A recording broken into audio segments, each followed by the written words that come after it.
Okay. It is time for our first interview. We are joined by Prosper in the studio. Hi, Prosper. How are you? Hi, how are you? I'm good. I'm great. How are you? That's nice, man. I'm very good, too. So, Prosper is an intern at Umoja Skills Development, an organization that began in 2002 with the initiative of Lilian Mukidi. Their vision is as simple as it's vast, to make sure every African has the tools to achieve a sustainable future. And now they are doing this through training, education, and other skills development programs, particularly with sewing. Community drivers, everything they do, and uplifting the people is in their primary focus. Can you tell me a bit more about Umoja? Sure, definitely. So it's a non-profit. It was founded in 2002, as you said, by Mama Lilian. We're definitely dedicated to empowering disadvantaged and vulnerable communities all across Africa, but currently we are based in Cape Town. We do this through comprehensive skills development. So, we're trying to give people skills that allow them to generate income for themselves and their families. The skills are practically beading, sewing, crafting, and soon we're hoping to expand to hospitality management, beauty therapy, and training people to be electricians as well. So far, we've placed over 1,000 people into secure jobs, or at least allowed them to go into something entrepreneurial. So, yeah, that's a bit of a summary of what we've done till now. And how did you get involved, or what is your role? Yeah, sure. So I graduated from high school last year in Zimbabwe. So I'm taking a gap year right now before I start university, and I'm in this program by an American company. It's called Take Action Lab. So we come into South Africa, we come into Cape Town, and we get placed into human rights organizations all around the city. And I was lucky enough to be placed with Umoja, and it's been a great experience so far. It's been 3 weeks, so okay. And I still have 2 months, so I'm still hoping just for the the beginning. best. Yeah. And how do you think the work of Umoja for Africa helps to address some of the challenges faced by vulnerable communities in Africa? Sure, definitely. So one of the things I would definitely say is a major concern in Africa is economic disparity. And that can be, traced back to socio-economic, structural, and historical factors. But mostly that's a really big problem for all African communities. There's a mismatch between what people can do and what the job market requires. So that's where Umoja comes in. We're saying we see that problem. We see people need money, people need to generate income, but they don't have the skills to do so. And the existing jobs don't really allow them to do so. So we're here to bridge that gap and say, okay, you're coming in, you maybe don't have much of an education, but what we can do, we can give you vocational skills that have nothing to do with, what you've done in high school previously. We take you through beginner courses, advanced courses, and, kind of helps you come up in that way. South Africa has about 31% unemployment rate for, the average the average age, and then that rises to about 60% for people aged 18 to 24. So we're really trying to come in and take away part of that mismatch. I mean, we're not going to radically solve all of South Africa's problems in one night, but step by step, as we improve each individual life, as we help out, we're hoping that someday, we can get to a future that's, better for everyone.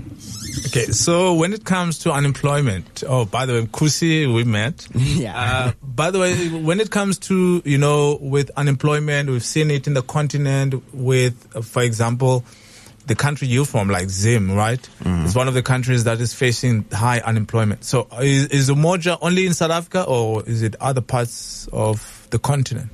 Currently, it's only in South Africa, specifically Cape Town as well. But we're hoping that as time goes on, we'll be able to expand. Our founder, Mama Lilian, is actually from Congo. So, while we're still only based here, the organization is already pretty diverse. Yeah. So continuing off of that, Umoja obviously offers training for various different skills. So what do you think is the most valuable skill that participants learn at Umoja? And how does it help them in their daily lives and in their future? One thing I would definitely say, and this is from experience, because being there, I'm also going through like the sewing program myself. I'm actually learning how to make clothes, which is funny. Oh, nice. Yeah. So the most important thing I would say is it's not a hard skill, but a soft skill. Mama Lilian really prioritizes excellence in everything you do. So yesterday I was actually making a shirt. So in my mind, I was like, oh, okay, this part is a little mismatched, but it's a shirt and it's inside. No one's going to see that. It doesn't matter. But then she was like, no. You have to start again from the beginning. And in my mind, I was like, but it really doesn't matter. But then she explained to me that, whenever you're doing something, especially for a client or a customer, you have to put in all your effort, and everything you do, you have to put your best foot forward, excellence in everything you do. And that's something that really, striked a part of my brain. And I thought, this is really something important. No matter what I'm doing, no matter where I am, always putting my best foot forward, always putting in 100% effort. That's something that's really important. And I feel like everybody who goes through our program is also having that sort of pride in their work instilled in them. And that's going to help them no matter where they come from or where they're going. Yeah. I think that's really cool because it's so much more than just the shirts that you're making, right? Like yeah, definitely. Yeah, that's super, super incredible. So as an intern, have you had the opportunity to see like how the training has affected people's lives, like on a personal level? Mm-hmm. Like, can you share any stories or examples of how you've seen people be impacted by this program? Yeah, definitely. So I've only been there for 2 weeks, so my knowledge on that might be a little limited. But one thing I really enjoyed seeing was one of the women in our class. She finished making a shirt and a skirt as well.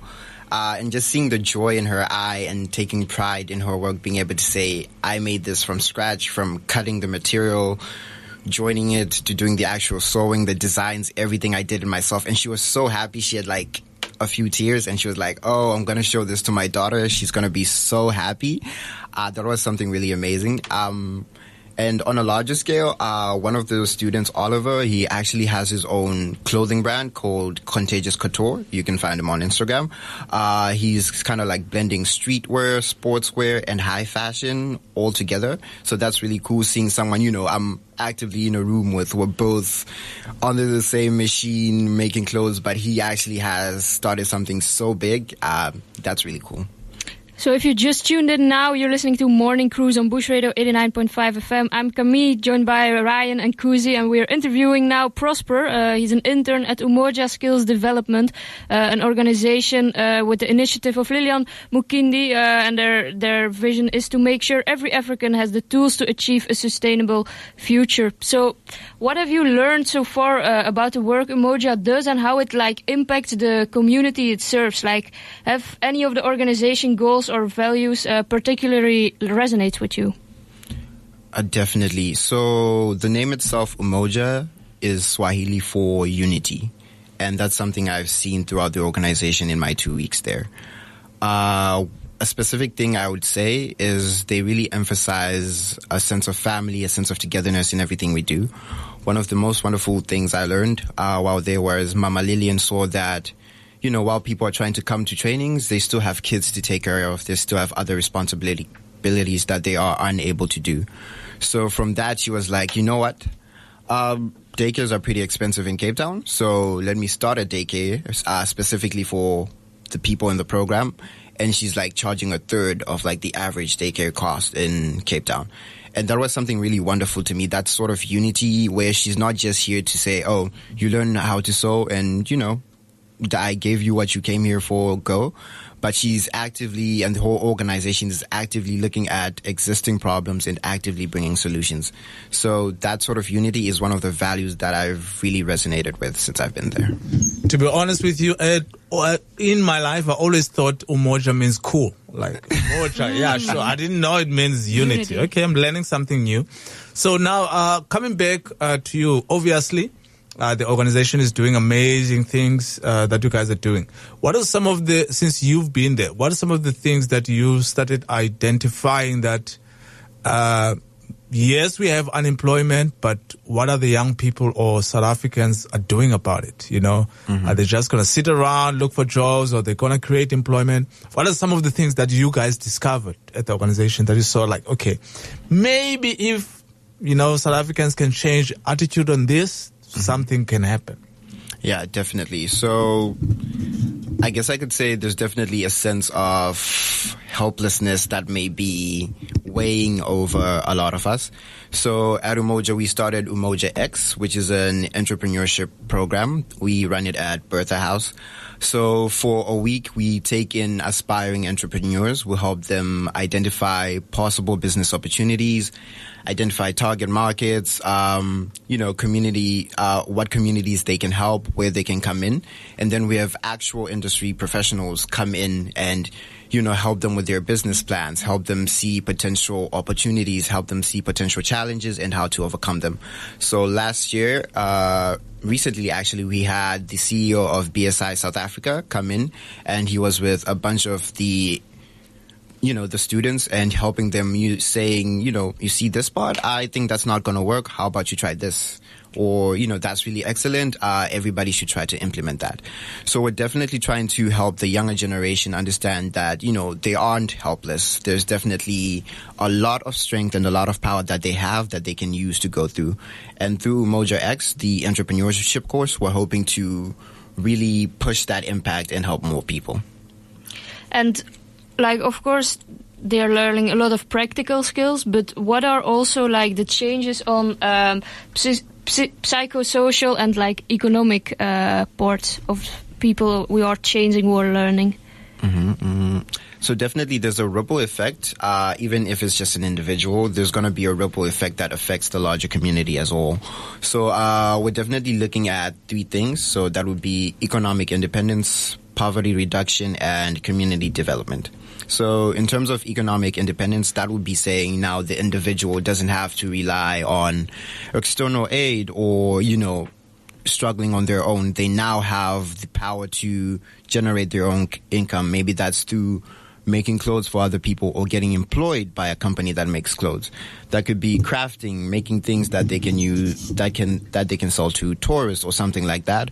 And then in terms of community development, obviously, once someone has that sort of platform, they are able to maybe help other people themselves, invest back into their own communities, send their kids or maybe brothers and sisters to school, that sort of development as well. Yeah. Can I ask you a personal question, man? How old are you? So I turned 19 in February. Wow. 19, yeah, that's amazing. Because I can see you young and also the way you think and all that. So now let's say all other 19-year-olds are listening. Obviously, it's not school. What words of advice, or because obviously maybe other 19-year-olds are not thinking the way you think. Yeah. I'm not saying it's wrong. There's nothing wrong at enjoying your being a teenager and all that. Yeah. But what advice can you give?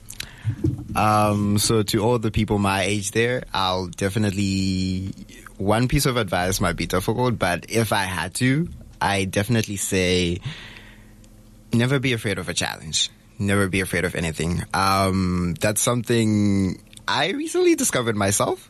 A lot of the times you can tell yourself, I'm not going to be able to do that because of reasons 1, 2, 3. And you can give yourself a long list because obviously you don't want to do it and the reasons will come easy. So one thing I will tell you, even if you think you can't do it, just try. Sometimes things are easier than we put them out to be. I'm loving it. Because I know that in the US, it's instilled early in the childhood. Am I lying, Ryan? You're not lying, but there's still a lot of people who just love a good hour or 2 on TikTok. Oh, snap. Anyway, thank you very much for coming through, man. Before we let you go, any upcoming things that you guys are going to be busy with? And also, if people want to be part of it, how can they do it? Definitely. So coming up, Umoja itself, mostly a nonprofit, but it's also a fashion house. So very soon we're going to be hosting a fashion show where we're going to be having our students make some of the clothing as well as our, more professional designers come in. And we hope you will be there. It's going to be mostly Pan-African clothing, but we have everything that may suit your taste. So that's something we hope you will support us on. And you like it because this show is all about saying maybe one day African borders will be down, just to make one Africa. Thank you very much for coming through. And yeah, man, good luck with everything that you're doing. And yeah, anything else you want to add, Ryan? No, thank you again. Thank you so So much for Prosper and I having me. we're doing the same program, the Take Action Lab, Oh, which is nice. why I'm here, and that's how I sort of got his contact info. So it's really cool to hear. So that. is it, Prosper, also your first time in South Africa? In South Africa, no. Oh. But in Cape Town, yes. Oh, snap. Okay, originally you're from Zim, right? Yeah. And then when did you come to South Africa? I come to South Africa a lot, actually. Oh, so which my means uncle you've lives been in here Durban. for a lot. Yeah, my But- uncle lives in Durban. Oh, nice. So it's only now that you come to Cape Town. How's been Cape Town treating you? Wow, this is the most beautiful place I've ever been to. But then again, most of my comparison is to Zimbabwe. So there's a reason. Distant Zim now. What are you trying to do? There's a reason why, like. Zim is beautiful. Okay. There's a reason why a lot of Zimbabwean people are in South Africa. Oh, yeah. Yeah, so I've loved the place a lot. So there's about 50 people in our program. That's what I've been saying. We should just make South Africa, Zimbabwe one country. It's a one country already. Yeah, definitely. I am advocating for that as well. Anyway, thank you very much for coming through. You've been playing a lot of jazz. What are some of the jazzy songs you've been playing us? I mean, I've just sort of been like, I looked through my Spotify and I was like, here are all the songs that I like. I played a little bit of, there was Antonio Carlos Jobim.